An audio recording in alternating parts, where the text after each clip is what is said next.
بسم اللہ الرحمن الرحیم، السلام علیکم، خوش آمدید۔ آج ہم علامہ غلام احمد پرویز صاحب کی ایک بہت ہی اہم کتاب اسلام ایک چیلنج مذہب کو کی گہرائیوں میں اتریں گے۔ خاص طور پر ہم اس کتاب کے دوسرے باب کے 5ویں موضوع کا جائزہ لے رہے ہیں، جو قرآن کے دین کے تصور کو ایک بالکل منفرد انداز میں ہمارے سامنے رکھتا ہے۔ اچھا، تو اس گہری بحث کو ٹھیک سے سمجھنے کے لیے ہم آج 4 خاص نکات پر بات کریں گے۔ مذہب اور دین میں کیا بنیادی فرق ہے، پھر دیکھیں گے کہ اصولوں کی اہمیت رسومات سے زیادہ کیوں ہے، اس کے بعد عمل پر زور، اور آخر میں آزادی کے تصور کو سمجھیں گے۔ تو چلیں اس سوال سے شروع کرتے ہیں کہ کیا مذہب صرف کچھ اصولوں اور رسموں کا ایک مجموعہ ہے؟ کتاب کے مطابق مذہب کے بارے میں یہ جو عام سی سمجھ ہے وہ نہ صرف ادھوری ہے بلکہ اصل قرآنی تصور سے بہت مختلف ہو سکتی ہے۔ تو سب سے پہلے آئیے مذہب اور دین کے درمیان اس بنیادی فرق کو ہی سمجھ لیتے ہیں۔ مصنف یہ واضح کرتے ہیں کہ قرآن جب دین کی اصطلاح استعمال کرتا ہے تو اس کا مطلب صرف مذہب یا ریلیجن نہیں ہوتا، بلکہ یہ کہیں زیادہ وسیع اور گہرا تصور ہے۔ یہاں ایک بہت ہی دلچسپ موازنہ ہمارے سامنے آتا ہے۔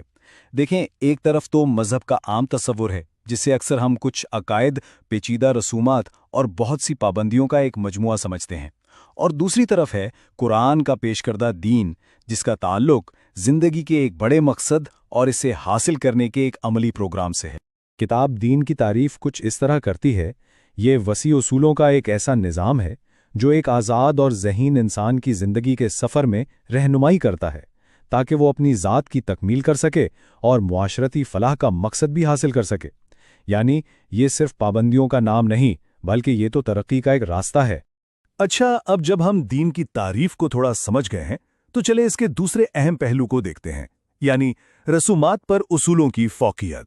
یہ تصور ہمیں بتاتا ہے کہ دین کس طرح سخت قوانین مسلط کرنے کے بجائے انفرادی سوچ اور پہل کو طاقت دیتا ہے۔ تو سوال یہ ہے کہ دین پر چلنے والا شخص کیسا ہوتا ہے؟ دیکھیں، اس میں سوچنے، فیصلہ کرنے اور پھر اس پر عمل کرنے کی ہمت ہوتی ہے۔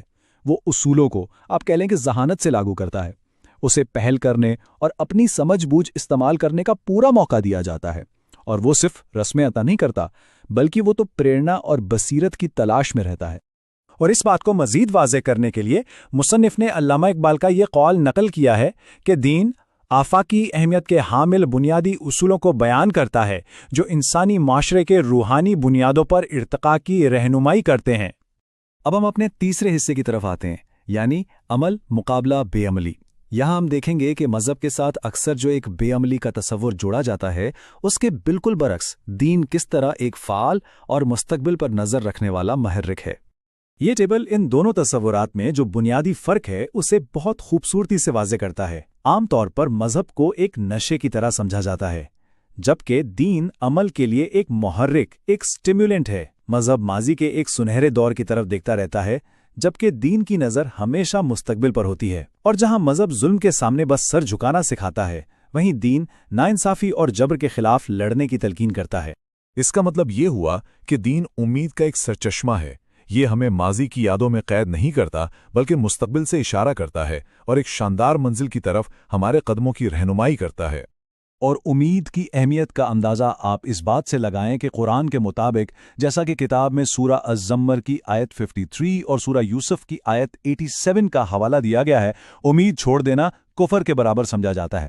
اب ہم اپنے آخری اور شاید سب سے اہم اصول پر آتے ہیں، یعنی جبر پر آزادی کی فوقیت۔ یہ دین میں آزاد مرضی اور رضاکارانہ قبولیت کے بنیادی تصور پر مرکوز ہے۔ دیکھیں، قرآن واضح یقین پر زور دیتا ہے، جسے وہ ایمان کہتا ہے۔ اس کا مطلب سیدھا سا ہے کہ دین کو آزادانہ اور اپنی مرضی سے قبول کیا جانا چاہیے۔ زبردستی مسلط کیے گئے دین کی کوئی قدر نہیں ہے۔ اور یہ اصول قرآن کی اس بنیادی آیت سے لیا گیا ہے، لا اکراہ فی الدین، یعنی دین کے معاملے میں کوئی جبر نہیں ہے۔ یہ سورۃ البقرہ کی آیت نمبر 256 ہے۔ مصنف کے مطابق یہ حکم در حقیقت فکر و اظہار کی آزادی کا ایک منشور ہے۔ یہ ہر انسان کو یہ حق دیتا ہے کہ وہ اپنے عقیدے کا انتخاب اپنی مرضی سے کرے، بغیر کسی بھی قسم کے دباؤ کے۔ آخر میں دین افراد کو اپنی تقدیر خود بنانے کے لیے کچھ خاص خصوصیات کو فروغ دینے کی ترغیب دیتا ہے، جیسا کہ ذاتی پہل کرنا، کردار کی مضبوطی، ہمت، استقامت، عزم اور مسلسل کوششیں۔